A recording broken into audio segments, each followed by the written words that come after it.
சற்று முன் கிடைக்கப்பெற்ற மிக மிக முக்கியமான செய்தி ஒன்று வெளியாகியிருக்கு. திமுக தலைவர் ஸ்டாலின் அவர்கள் அவருடைய பதவியை ராஜினாமா செய்ய போகிறதாகவும், மேலும் உதயநிதி ஸ்டாலின் தான் முதலமைச்சராக போகிறதாகவும் ஒரு சிறிய தகவல்கள் வந்த வண்ணம் இருக்கிறது. அதாவது 6 நாட்கள் முன்னாடி திமுக தலைவர் ஸ்டாலின் அவர்கள் மயக்கம் வந்து அப்போலோ மருத்துவமனையில் அனுமதிக்கப்பட்டார். தொடர்ந்து சிகிச்சையில் இருந்து வரும் ஸ்டாலின் எப்போ வீடு திரும்புவார், எப்போ மீண்டும் பிரச்சாரத்தில் இறங்குவார் என்பது தெரியலை. அதனால் அனைத்து பொறுப்புகளும், அனைத்து வேட்பாளர்களை நியமிக்கும் பொறுப்புகளையும் உதயநிதி ஸ்டாலினிடம் வழங்கியிருக்காரு. இதனால் உதயநிதி ஸ்டாலின் தான் தற்போது முதலமைச்சர் மாதிரி செயல்பட்டுட்டு வராரு. மேலும் அனைத்து விஷயங்களையும் எனக்கு குறுந்தகவல் மூலம் தெரிவித்தால் போதும் என ஸ்டாலின் அவர்கள் சொல்லிட்டாராம். இதனால் உதயநிதி ஸ்டாலின் தொடர்ந்து ஓரணியல் தமிழ்நாடு பரப்புரையை செஞ்சுட்டு வராரு. மீண்டும் ஸ்டாலின் அவர்களுக்கு இன்று ஃபேஸ் மேக்கர் கருவி பொருத்தப்பட்டதாக ஒரு தகவல்கள் கிடைச்சது.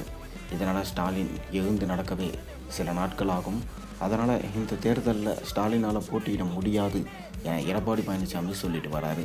மேலும் 200 தொகுதிகள்லாம் சாத்தியமே இல்லை. மேலும் அதிமுக தான் 210 தொகுதிகளுக்கு மேலே கைப்பற்றி வெற்றியடையும் என உறுதியாக சொல்லிட்டு வராரு எடப்பாடி பழனிசாமி. இன்று பிரதமர் மோடி அவர்களை சந்திக்கிறாரு எடப்பாடி பழனிசாமி. தமிழகம் வந்திருக்கும் மோடி அவர்களை சந்தித்து முக்கியமான கூட்டணி பற்றி விவாதிக்க போகிறாராம் எடப்பாடி பழனிசாமி. கூட்டணி மட்டும் வச்சாங்கன்னா கண்டிப்பாக வெற்றி பெற வாய்ப்பே இல்லை என உதயநிதி ஸ்டாலின் அவர்கள் சொல்லிட்டு வராரு. மேலும் திமுக தான் கண்டிப்பாக இந்த முறை வெற்றி பெறும், அதற்கான அரசியல் சூழ்ச்சிகளையும் தமக்கு தெரியும், எப்படி திமுக மக்களுக்கு நல்லது செய்ததோ அதே போல் தொடர்ந்து வரும் ஆட்சியிலும் மக்களுக்கு நல்லது செய்ய போகுது அப்படின்னு உதயநிதி ஸ்டாலின் சொல்லிட்டு வராரு. ஆனால் எடப்பாடி பழனிசாமியும் இதுவரை எந்த நல்லதும் செய்யலை, இந்த ஊழல் ஆட்சியை கண்டிப்பாக விளக்குவோம், அதனால் மக்களை காப்போம் திட்டத்தை தொடர்ந்து பரப்புரையாக செயல்படுத்திட்டு வராரு எடப்பாடி பழனிசாமி.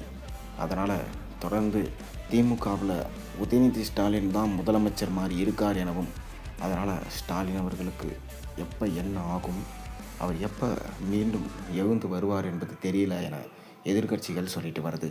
ஆனாலும் ஸ்டாலின் அவர்கள் பூரண நலம் பெற்று வர வேண்டும் என அனைவரும் பிரார்த்தனை செஞ்சுட்டு வராங்க. மேலும் ஸ்டாலின் அவர்கள் மனைவியும் சிறப்பு பூஜைகள் மற்றும் வழிபாடுகளை செஞ்சுட்டு வராங்க.